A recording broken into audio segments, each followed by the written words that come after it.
ఆకుని తింటది మేక, మేకను తింటది పులి. ఇది కదరా ఆకలి. ఏ దాక్కో దాక్కో మేక, పులొచ్చి కొరుకుద్ది పీక. ఉయ్ అందుకే ఎగరొద్దురా ఎగరొద్దురా అంటే ఇన్నాడా. ఆకులో పోక ఆడేం చేస్తాడు ఈడేం చేస్తాడు అని సినిమాలో వంకర భుజం వేసుకుని ఎగిరినట్టు బయట కూడా బిల్డప్పులు ఇచ్చాడు. ఒరే బాబా, తాడిని కొట్టేవాడు ఉంటే ఆడి తలని కొట్టేవాడు ఇంకోడు ఉంటాడు. చెబితే ఇనరా, కాస్త తగ్గించుకోరా అంటే తగ్గేదేలే, రప్పరప్ప. అట్టుకోరా శకావత్తు అట్టుకోరా శకావత్తు అన్నాడు. సినిమాలో ఆ గుండుగాడు పీకింది ఏం లేదు కానీ బయట మాత్రం దూల తీరిపోయింది అయ్యగారికి. జబ్బల వీరుడు బలుబు బండకేసుకొచ్చినట్టు అయింది. ఇక పుష్ప3 సినిమా ఏరే తీయక్కర్లేదు, ప్రజలు డైరెక్ట్ గా చూసేస్తున్నారు. ఇప్పుడు పుష్ప 2 తర్వాత కథ మలుపు తిరిగింది.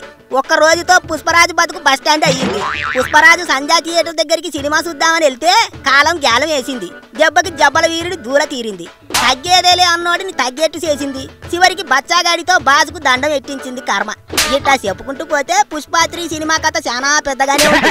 వెబ్ సిరీస్ లా ఎపిసోడ్లు ప్రజలు కల్లారా చూస్తున్నారు ఇప్పుడు పుష్ప3 సినిమా. అన్నింటికి మించి పాపం ఆ జబ్బల వీరుడు పైత్యానికి ఇప్పటికే బలైపోయిందో తల్లి. ఇప్పుడు ఆ పిల్లాడి పరిస్థితి కూడా కన్నీళ్ళెట్టుకున్నట్టే ఉంది.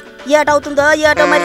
అన్నిటికంటే పెద్ద విషయం ఏంటంటే ఇంత జరిగిన జబ్బల వీరుడు ఫ్యాన్స్ కు మాత్రం బలుపు తగ్గటం లేదు. అల్లు ఆర్మీ అంటూ సీఎం రేవంత్ అన్న మీద ఎదవ కామెంట్లు అన్ని రాస్తున్నారు. ఎట్టా పెడితే అట్ట పోస్టింగ్లు ఎడుతున్నారు. అందుకే జబ్బల వీరుడు ఫ్యాన్స్ మీద కేసులెట్టి బొక్కలో ఎట్టేందుకు రెడీ అయ్యారు పోలీసులు. ఇప్పటికే కొంతమంది మీద కేసులు కూడా ఎట్టారు. సినిమాలో జబ్బల వీరుడు డైలాగులు కొట్టినట్టు తగ్గేదేలే అని ఎదవ డైలాగులు కొడితే ఈపులు చింతపండు అయిపోతాయి. సినిమాలో జబ్బల వీరుడికి ఫోటో ఇవ్వలేదని సీఎం ను మార్చేశారు. అంత ఈజీ కాదమ్మా వ్యవహారం. ముఖ్యమంత్రి గారి మీద ఎకసెక్కలు ఆడుతూ కామెంట్లు రాస్తే కోసి కారం ఎడతారు. అల్లు ఆర్మీకి అట్ల కాడతో వాతలు ఎడతారు. అయ్యగారు లాక్కోలేక పీక్కోలేక సత్తుంటే మధ్యలో ఫ్యాన్స్ ఓవర్ యాక్షన్ తో జబ్బల వీరుడికి మూలిగే నక్క మీద తాటిపండు పడ్డట్టు అవుతుంది. పోనీ వాళ్ళు ఏమన్నా చెబితే ఇనే రకమా అంటే వాళ్ళు కూడా జబ్బల వీరుడిలాగే దెబ్బలు పడేదాకా అస్సలు మాటినరు. అందుకే పోలీసులు రంగంలోకి దిగి ఒక్కొక్కడికి సుక్కలు చూపిస్తున్నారు. అయినా పోలీసులు ముందే చెప్పారట, వద్రా బాబా ఆ థియేటర్ దగ్గరికి హీరో వాళ్ళు వీళ్ళు వస్తే జనం మనం మాటినరు, ఎట్టబడితే అట్ట చేస్తారు, చేయి దాటిపోతుంది అని.